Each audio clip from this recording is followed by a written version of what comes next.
ሊጠናቀቅ ጥቂት ጊዜያት በቀሩትና በመንግስት ወጥቶ ላለፉት 2 ዓመታት ሲተገበር ከቆየው የኪራይ ውል ውጭ በአዲስ አበባ በቤቶች ላይ ከፍተኛ የዋጋ ጭማሪ እየተደረገ መሆኑ ተነገረ። በኢትዮጵያ እየታየ ያለው የዋጋ ግሽበትና የኑሮ ውድነት በህብረተሰቡ ላይ ያሳደረ ያለውን ጫናና በመሰረታዊ ሸቀጦች ላይ በየቀኑ ሰማይ የነካ የሄደው የዋጋ ንረት የሸማቹን የመግዛት አቅም በእጅጉ አዳክሞታል።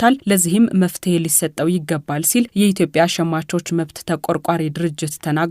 በተለይም ባለፉት 2 ዓመታት የነበሩ የኪራይ ውሎች መጠናቀቅን ተከትሎ ከ50 እስከ 100 በመቶ የሚደርስ የኪራይ ጭማሪ በተከራዮች ላይ የተደረገ ነው። ይህንንም አረጋግጫለሁ ብሏል ድርጅቱ ባወጣው መግለጫ። የሸማቹ የመግዛት አቅም መዳከም ደግሞ አጠቃላይ ሀገራዊ ኢኮኖሚውን አቀዝቅዞታል። በተጨማሪም በነዳጅ አቅርቦት ስርጭት እጥረትና የዋጋ ጭማሪ ደግሞ ችግሩን አባብሶታል ሲል ተናግሯል። ድርጅቱ በአዲስ አበባ የተለያዩ አካባቢዎች ባደረገው ጥናት ለኪራይ ንረቱ አሉታዊ ተጽዕኖ ያደረጉ ሁኔታዎች መታዘቡንና ጭማሪ መደረጉን ተመልክቷል ሲሉ የነገሩን የድርጅቱ መስራችና ዋና ዳይሬክተር አቶ ቁምላቸው አበበ ናቸው። የተለያዩ አካባቢዎችን እንደ ናሙና ወስደን ጥናት አድርገናልና በአንዳንድ አካባቢዎች እጥፍ ሊባል በሚችል ሁኔታ ነው እየጨመረ ያለው። ይሄ የ2 ዓመት የአከራይ ተከራይ ውል መጠናቀቁን ተከትሎ አንዳንድ አከራዮች ዋጋም ለመጨመር ያን የሚፈልጉትን ያህል ከፍተኛ ዋጋ ለመጨመር ስለሚከብዳቸው ልንገባው ነው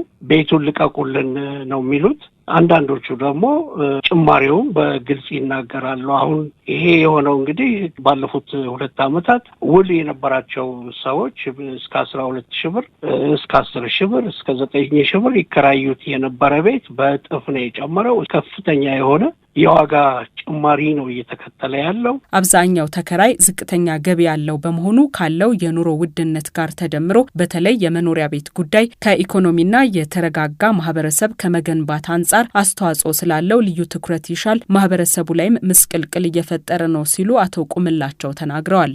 አብዛኛው ተከራይ ደግሞ የመንግስት ሰራተኛ ደሞዝተኛ ነው። ይሄ ደሞዝተኛ በደሞዙ ላይ ይሄ ነው የሚባል የዋጋ ግሽበቱንም ተከትሎ የተደረገለት ማስተካከያ በቂ ባልሆነበት እንደገና ይሄ ኪራይ አብዛኛዎቹን በቃ እየፈተነ የብዙዎች መነጋገሪያ የሆነ ብዙዎች ደግሞ ይህን መክፈል ስለማይችሉ እየለቀቁ ከከተማ ራቅ ወዳለ ምንም እንኳን አብዛኛዎቹ ኮንዶሚኒየም መኖሪያዎችም ብዙዎቹ ከከተማው ራቅ ያሉ ቢሆኑም ደግሞ ከዛ ራቅ ወዳለ ሰፈር አዳዲስ ወደ ተገነቡ የጋራ መኖሪያዎች እነሱ እስኪለሙ ድረስ መብራት፣ ውሃ እስኪገባላቸው ድረስ መሰረተ ልማት እስኪሟላላቸው ድረስ እነሱ በአንጻራዊነት ኪራያቸው ዝቅ ያለ ስለሆነ ወደዛ እየሄደ በጣም እየተቸገረ ነው ያለው እና በጣም በሚያሳዝን ሁኔታ ከፍተኛ ማህበራዊ ምስቅልቅል እየፈጠረ ነው ያለው። በሌላ በኩል በአከራዮች ላይ የተጣለው ከፍተኛ የታክስ መጠን አከራዮች ይህንኑ ታክስ ወደ ተከራዩ እንዲያስተላልፉና ከውል ውጪ ተጨማሪ ክፍያ እንዲጠይቁ ምክንያት ሆኗል የሚሉት የኢትዮጵያ ሸማቾች መብት ተቆርቋሪ ድርጅት ዋና ዳይሬክተሩ ለዚህም ከመንግስት መፍትሄ ይፈልጋል ብለዋል። መዘንጋት የሌለበት ነገር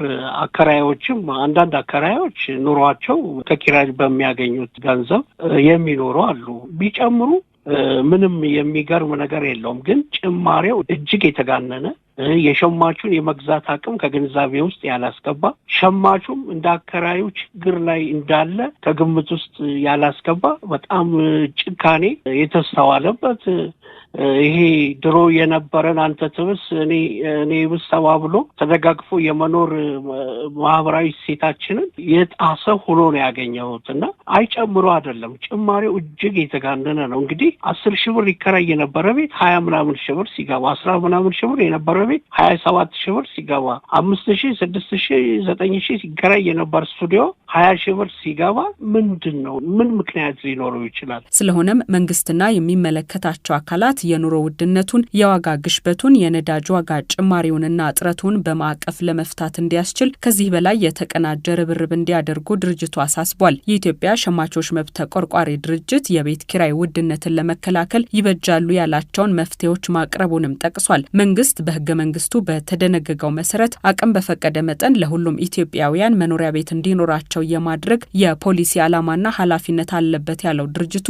የመኖሪያ ቤት አቅርቦት መሰረታዊ የሰብአዊ መብት ጉዳይ በመሆኑ አቅርቦቱን ለማሟላት ከሚደረገው ጥረት ጎን ለጎን በከተሞች ያለውን የቤት ኪራይ ዋጋ የማህበረሰቡን የመግዛት አቅም ያገናዘበና ተመጣጣኝ እንዲሆን የማድረግ የመቆጣጠርና የማስተዳደር ህጋዊ ግዴታን እንዲወጣም ጠይቋል። ይህ አስፈላጊ ጣልቃ ገብነት የአከራዮችና የተከራዮችን መሰረታዊ መብቶችና ጥቅሞች ሚዛኑን በጠበቀ መልኩ ለማስተናገድ የሚያስችል ግልጽነትና ተጠያቂነት ያለው አሰራር ለመዘርጋትም ወሳኝ ነው ብሏል። የአዲስ አበባ ከተማ አስተዳደር በበኩሉ የ2 ዓመት የቤት ኪራይ ውሉ በመጪው ሰኔ 30 2018 ዓመተ ምህረት የሚያበቃ መሆኑን ተናግሮ ይህንን አስመልክቶም ጥናት እያስጠናው ነው ሲል ነግሮናል። በጥናቱ መሰረትም የኪራይ ዋጋ ባለበት እንደሚቀጥል አሊያም ባለው የገበያ ዋጋ መሰረት የሚጨምር ወይም የሚቀንስ መሆኑን ለማህበረሰቡ በቅርቡ አሳውቃለሁ ማለቱ ይታወሳል።